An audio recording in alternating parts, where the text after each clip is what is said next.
Good day everyone, my name is Azad Kaudal from BSIT-1A. I'll presenting to you for loops, while loops, do while loops. For the first one is for loop.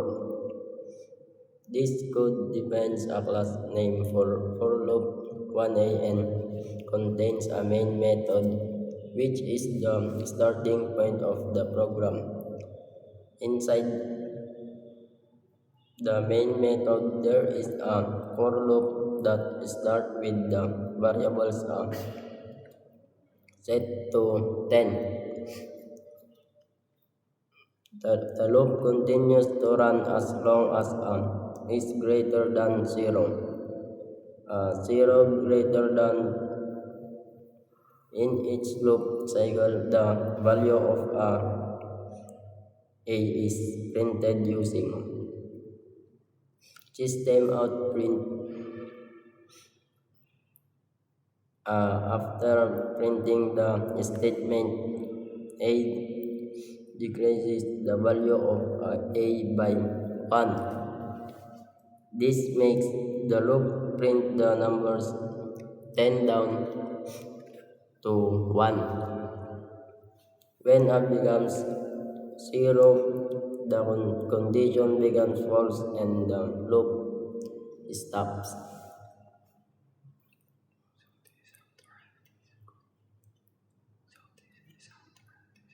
So this is how to run this code.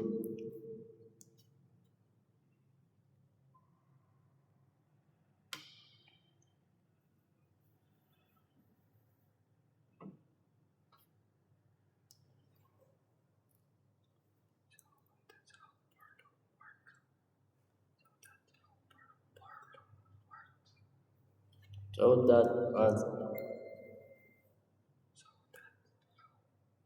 that how for loops works. Thank you. So the second one is while loop.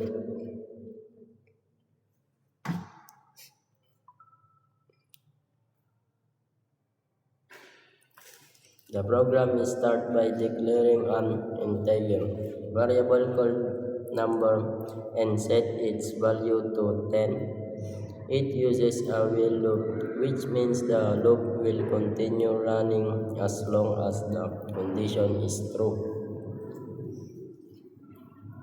The condition in this code is number 0, so the loop runs until the number becomes 0. Inside the loop, the program prints the current value of number using system out print number. After printing, the statement number decreases the value of the variable by 1. This makes the loop print the number from 10 down to 1. Once the number reaches 0, the condition becomes false and the loop stops. After the loop ends, the program prints a message, magkakaroon ng bagong pyesa sa 2026. So, how to run this while loop.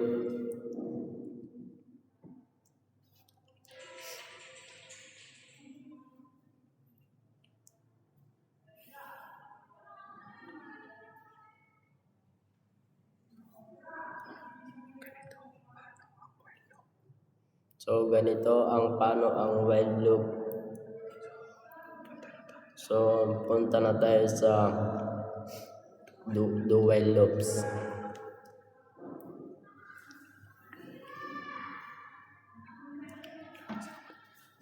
The program begins with a variable that is set to 1. It uses do while loop which always runs the code inside the do block at least once, even before checking the condition inside the loops. The program prints the current value of using system out print line. After printing the value of I is increased by 1 using I plus plus when the loop reaches the will I less than 20 part, it checks if I is still less than 20. If the condition is true, the loop continues. If false, the loop stops because the condition is I less than 20. The program prints the numbers from 1 up to 19. This example shows how do will loop works when counting upward. So, iraran natin yung while loops, guys.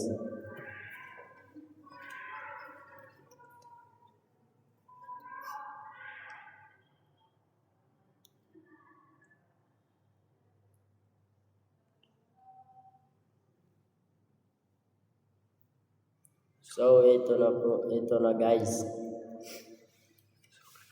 So, ganun lang kung paano ang 3 loops, kung paano gumawa. So, thank you guys sa panonood.